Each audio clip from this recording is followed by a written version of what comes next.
From the South Carolina School Boards Association, I'm Scott Price, SCSBA Executive Director, and welcome to the Voice of School Boards.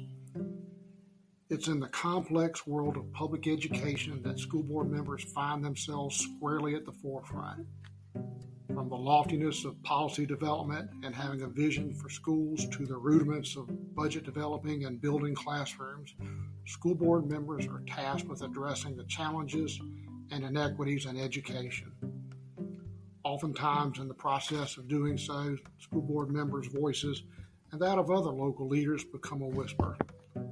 The goal of this podcast is to educate, amplify, and engage in a civil discourse on where we've been in education, where we are now, and where we hope to go in the future. Along the way, we'll meet some very interesting people and also have a little fun.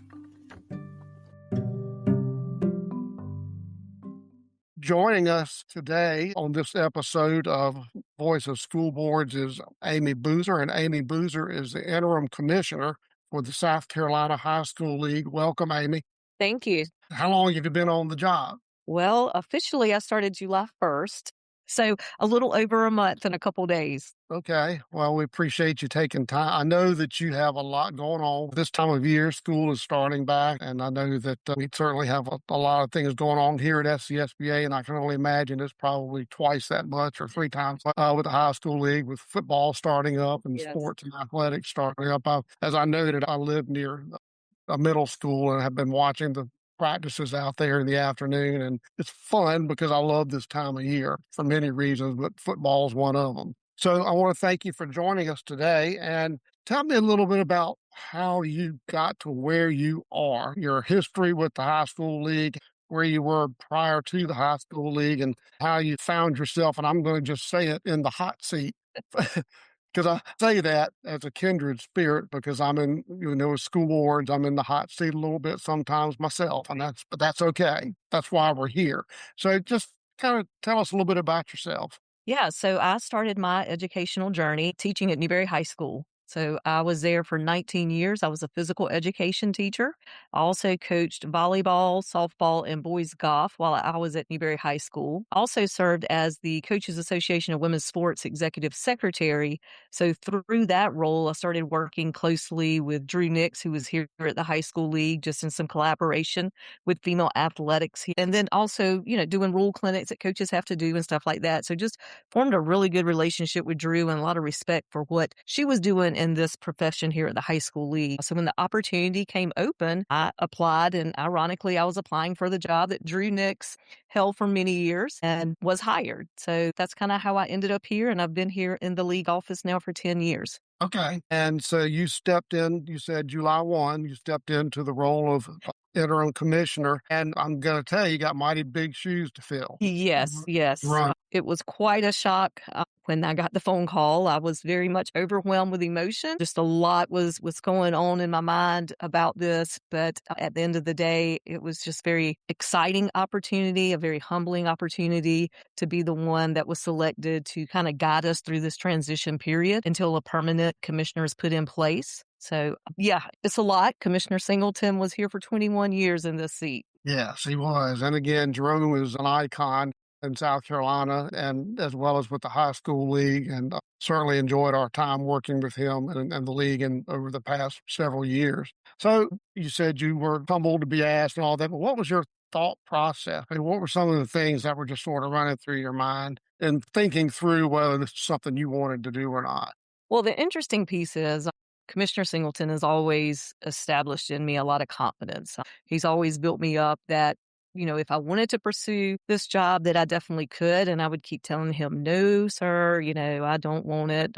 I'm good with what I'm doing. But as it got closer, and we initially were first approached to be co-commissioners. So myself and Charlie Winsky here in the office, we're the most tenured people here. So it was first approached to be co-commissioners, and we both were in agreement to do that. We had each other's back. And then the transition or the executive committee decided that they really just wanted to have one commissioner put in charge. So they came back, they talked to both of us, and, they just made the decision based on what they felt to move the membership forward. Again, just looking to be here for the transition piece, not sure what the future will hold. when the opportunity comes to apply.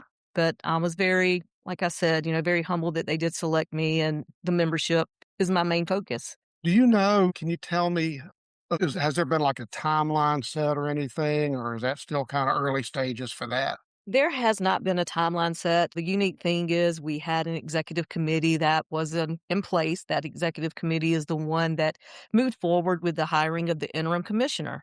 July 1st, we started with a new executive committee. Now, some of the ones that were on the previous committee, they did get reelected to serve on this new committee that, again, like I said, started July 1st. They had their first meeting July 7th, but that was just a Zoom meeting. And basically, that was just to elect a president and vice president for the committee moving forward. We'll actually have our first executive committee next Thursday, August 13th. Okay. And so Um, that committee, I guess, will be the ones to kind of make a decision on what direction they're going to go in hiring a commissioner permanently. well, thank you. And so go ahead and talk about Act 187, which was the legislation that was put in place, I guess the High School League Oversight and Accountability Act. Were you all part of the discussion regarding that in terms of changes that were on the horizon, perhaps for the high school league? Well, I can just speak that myself, I was not. I'm not sure how much Commissioner Singleton was involved. I know we have lobbyists that were there down at the State House gathering information, having conversations. So for myself, this will all be new and working with state legislators. And like I said, I'm not sure how much Commissioner Singleton had with that. I know our lobbyists were thoroughly involved and would send out memos. So any memo that was sent out and shared with the school, that would be the same thing that we would receive here in our office. Well, can you give me a sense of sort of where you all are with the transition to this new Accountability and Oversight Act? And I'm, more influenced by the legislature because I watched the various iterations of that thing go back and forth over at the State House. Tell me about 187 and how you all are going to work through that. Yeah. Well, we're starting to put some more things in place. One of the things that will fall under could be potentially the audit that could take effect. So we're working closely with our financial director to set some things in place. So we'll have everything on that. The executive committee will actually be discussing to look at doing a full audit. Here at the high school league, it's been my understanding that we've had audits every year, but not a Right. full audit. So that'll be one of the changes that will be taking place as well. And the unique piece is that we'll also establish another new executive committee. So some of the people we have in place could be changing a little bit. I think this new committee does offer two opportunities for officials to be a part of the committee. They're not currently on this new committee that we have. And then we do have opportunity for a representative from the House and Senate to be a part of the executive committee as well. Okay. Well, I mean, and I must say that for the new executive committee, I believe that School Boards Association is not a part of that going That forward. that is correct. You're right. It's made up now of superintendents, principals, athletic directors, a middle school rep, a private school rep, a charter school rep, and a representative from the State Department of Education. And then we also have a place for a representative to be on from the House and Senate. So the I makeup it understand. has changed. Well, and change is inevitable and change happens. And I will say that we have very much enjoyed working and being a part of the high school league in years past. But again, we understand that things do change and that's just the way that it goes. Now, you also going forward with Act 187, you all will be presenting a budget over at the Yes. Yes, that is correct. We present budgets currently now to our membership. That's presented to them each year. So yes, that will be another thing that the budget will be presented to the state legislators, Okay. to that oversight Um, committee. okay. I know that with those changes, and I think there's also been a proviso in place for some time talking about the appeals process. Has that been modified through the new act also? The appeals process for our membership, for our student Yeah. eligibility. So the appellate panel remains in place. So Okay. yeah, so they will remain in place. That is the last appeal. If a school is denied by the executive committee, they can go before the appellate panel. So that is still put in place. That was part of the bill that is still included in that. Okay. Good. So you mentioned earlier about Dr. Singleton and preparing you and leading and guiding you. Can you tell me what lessons that you learned from his leadership and what you'll miss most about working with him? Yeah, so Dr. Singleton was a great leader here at the league office, and just being able to sit and watch how he handled things. He always did it in such a calming manner. That was one thing I've really taken away from him. No matter, how loud or how boisterous the people are on the other end, he was always a calming presence to that and to the adversity that was going on. I would sit in here and listen to him on phone calls, and he would listen. He would listen to what they have to say, and then when they were finished, he would very calmly reply. So he really taught me a lot that, people are gonna call here, they're gonna be upset. People are gonna be upset with you, and through the news media, they're gonna say things, but at the end of the day, you know what you're doing, what's best for the membership. And sometimes state championship game times, they don't always please everyone, but again, they're having the opportunity to be at a state championship. So it was just amazing just to see just his calm approach to how he handled things. Even when we knew a hurricane was coming, he wasn't one to rush to make a decision. He wanted to wait to see what the impact was and then to best deal with it and see what all the member schools needed, because sometimes it only affected small portions of the state. So we didn't have to put the entire state on hold. So just again, just the way his approach to how he handled things was what I take away most. Awesome.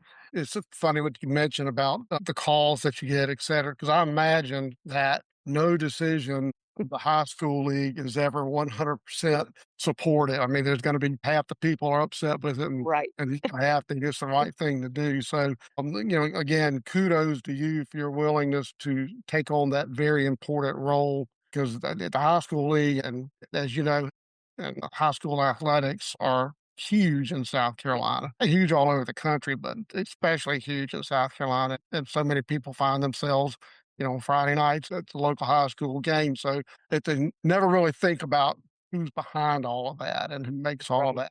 And so it's an extremely important job. And I should have said that from the beginning and again, recognize that the work that you have to do and have in front of you. Can you tell me, and we've touched on this a little bit, but as interim commissioner, what are your top priorities? Well, one of my top priorities is going to be the membership, and the membership being the priority. One of the things I want to see is that our office, we're accessible via phone, we're accessible via email, but we want to be more in person accessible to our membership. So, one of the plans I have is to set up meetings to where we can go to regional areas for us to go to them instead of them coming to us all the time.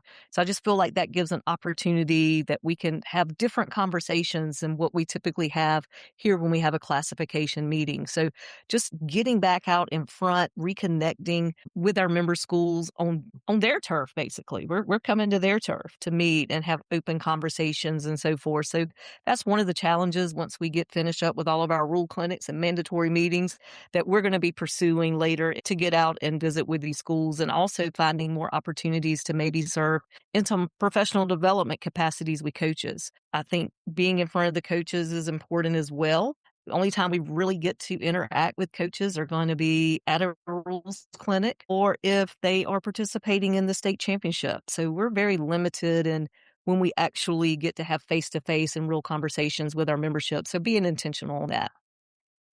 Okay, and you said the regional meetings will be something that you'll be looking at possibly for August at some point or end of the month. Well, right, yeah, probably be September actually, because 'cause we'll start classification meetings the end of August, so we'll be sharing that plan with them at these classification meetings and working with different school districts and where we can set up and have a large enough area where we can invite several different, schools and districts to come and visit. So it wouldn't be mandatory, it'd just be an option for them to get out and come and hear from our league staff. Well, and that's, we do that every year. We go to regional meetings, and it's exactly like you said. It's an opportunity for us to go to our membership and talk to them on their home turf, or at least Right. somewhere relatively close to their home turf. We actually used to do them with SCASA many years ago, and then we did like 16 of them. It was just a huge amount and just a lot of time. They're all at night, of course. So it's a valuable experience. I look forward to it every year just to get out and talk about some of the things that are going on at the local level. What are some of the challenges that you see facing high school athletics in South Carolina currently and going forward? Well, I mean, there's always going to be challenging. The athletic interscholastic world is evolving very quickly. A lot of that is because of what's going on the collegiate level and them thinking that it's trickling down to high school. We get a lot of calls daily about NIL and making our parents aware, our membership aware, that is not allowed for high school athletics here in South Carolina.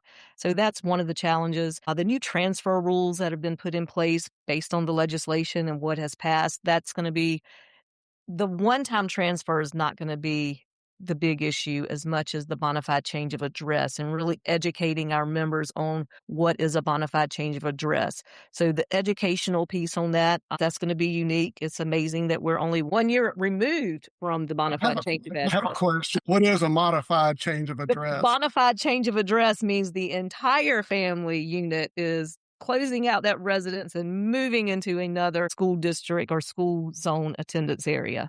Currently, right now, it can be misinterpreted. We're finding out very quickly as this memo just went out last week. Okay.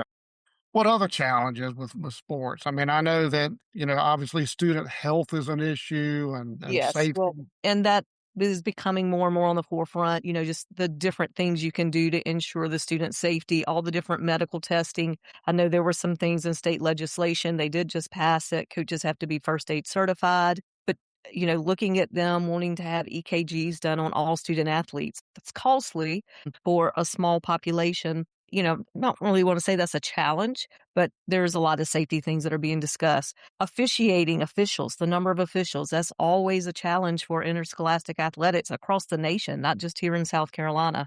So increasing the numbers of officials and our population of Checking officials, their eyesight. our population of officials is, I mean, they're steadily, increasing in age. They're Wait a they're minute. aging You're gracefully. telling me you're telling me that now we have an official shortage? Well, we do. What we're struggling with is we're struggling getting young people involved and giving back to the game as officials. Okay. And I think a lot of that is in another challenge we have, and we try to educate and promote good sportsmanship, but it's the treatment of spectators towards these officials. We're Yeah. also running into how sportsmanship is not really being displayed at the contest and just the poor behavior that's being displayed. You know, what are ways we can help schools attack that? What are ways we can help educate them and they can help educate their student sections, their parents on what's going to be a positive environment for everybody? Right. Right.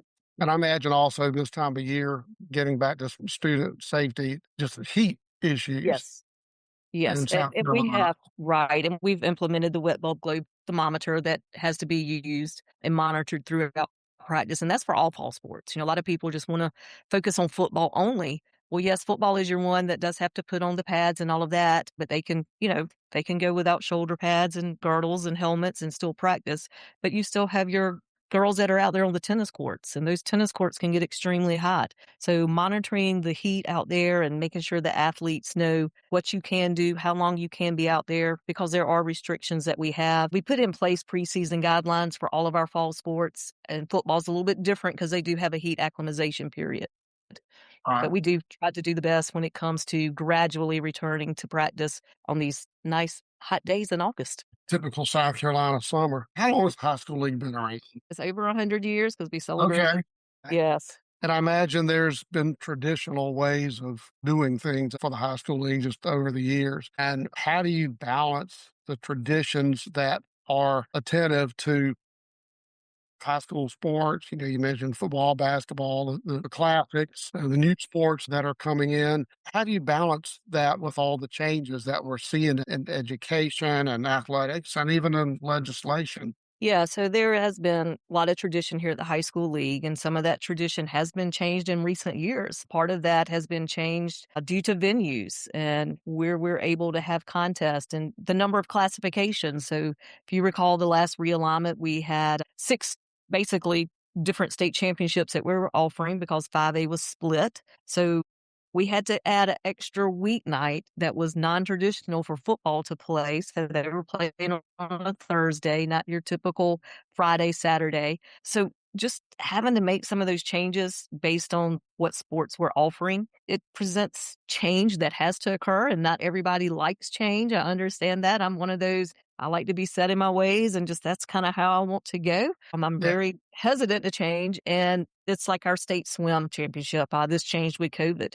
So the tradition of having boys and girls swimming together on the same day for their classification no longer exists. We have to go to a right. single gender swim meet. So just depending on where we are, venues that we have available to us, that can kind of change some of our traditions. Some other traditions we have or right now that's currently in place is how our memberships vote and changes constitution and bylaws. So we have, and Commissioner Singleton even looked at other ways that we can do this to make it more collective instead of our Class 5A having the most votes compared to Class 1A. So Right. votes right now are currently calculated based on school enrollment or your enrollment numbers for that classification. So there's some tradition that's out there that probably does need to be looked at and kind of revisited and what's going to be best because as we do evolve, change is going to occur. It's going to occur, but it needs to occur for the betterment, not the worse. Well, so and speaking of change, do you see yourself being more of a presence down at the State House when they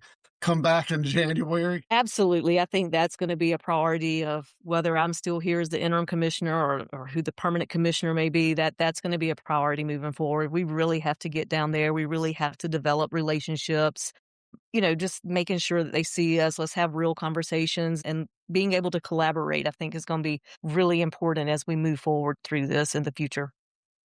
And I think that's a very important piece. And, South Carolina is a legislative state, and we're a small state. And legislators are going to be probably the first or at least second person that gets called if somebody's not happy with something that either the district's doing or the high school league's doing Correct. or both. I applaud you for the way you're looking at this because yes, you all do have a lobbyist down there.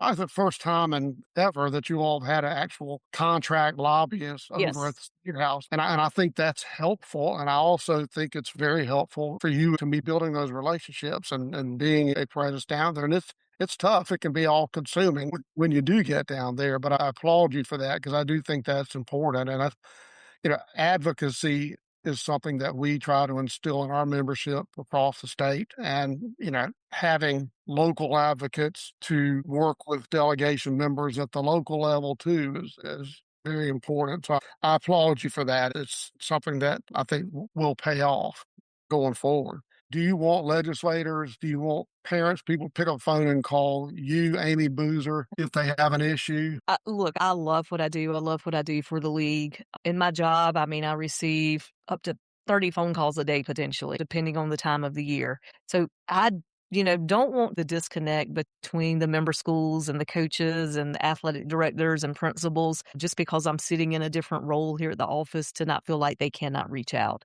I don't mind speaking with parents. A lot of times we're going to refer them back to the school just because Right. the school has all of the information and the parents are probably just sharing part of the information. So Right. we typically always refer them back to the school, but we will hear them out in regards to that. And yes, absolutely, I would want legislators reaching out to me and let's have open conversation.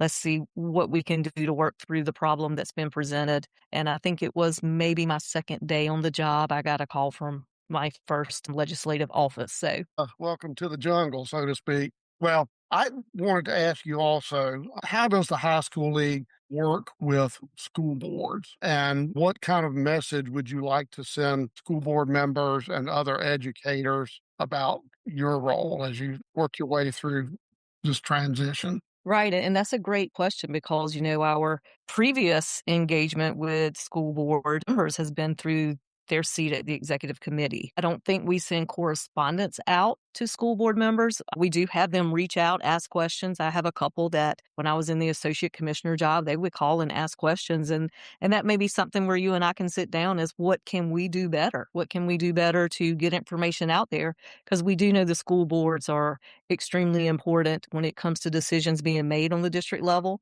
in regards to fields and safety and stuff like that, and to coaches' education and things that they can offer from a district level and prioritize for their district. So it may be something that you and I could sit down one day and have some discussion and see what we can do for the school boards here in South Carolina. Wonderful. One would certainly love to have an opportunity for you to come to one of our conferences and have an opportunity to speak to school board members. They always like to form a line at the microphone. So I'll give you a little heads up on that. Amy, I thank you for your time today. Is there anything that you'd like to share? That we've covered a lot of ground, and I know you've got a lot of hard work in front of you, and certainly offer anything that we can do as an association to help you in the high school league. But is there something that you'd like to discuss or mention that we haven't talked about yet? Well, we've talked about a lot. Just think the biggest thing is just, making our members understand, making the state of South Carolina understand is that the South Carolina High School League is not Amy Boozer. It never was Jerome Singleton. It truly is our 229 member schools that make us who we are. We value them. They put in the rules, and we just simply are the ones that interpret the rules. So just want to share that as a reminder. A lot of times people want to just come directly at the high school league and you did this and you do that, when truly it is a membership driven organization. And I'm excited to be in this role. I'm here. I want to be an open door for communication,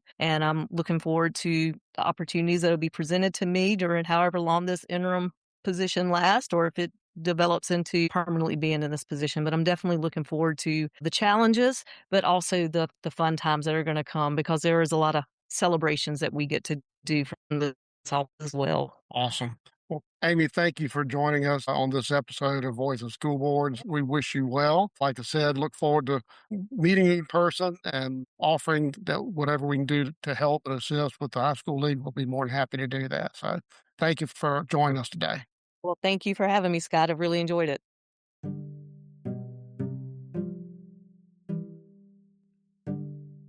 that's it for this episode of the Voice for School Boards. Thank you for sharing your time with us, and we'll see you soon.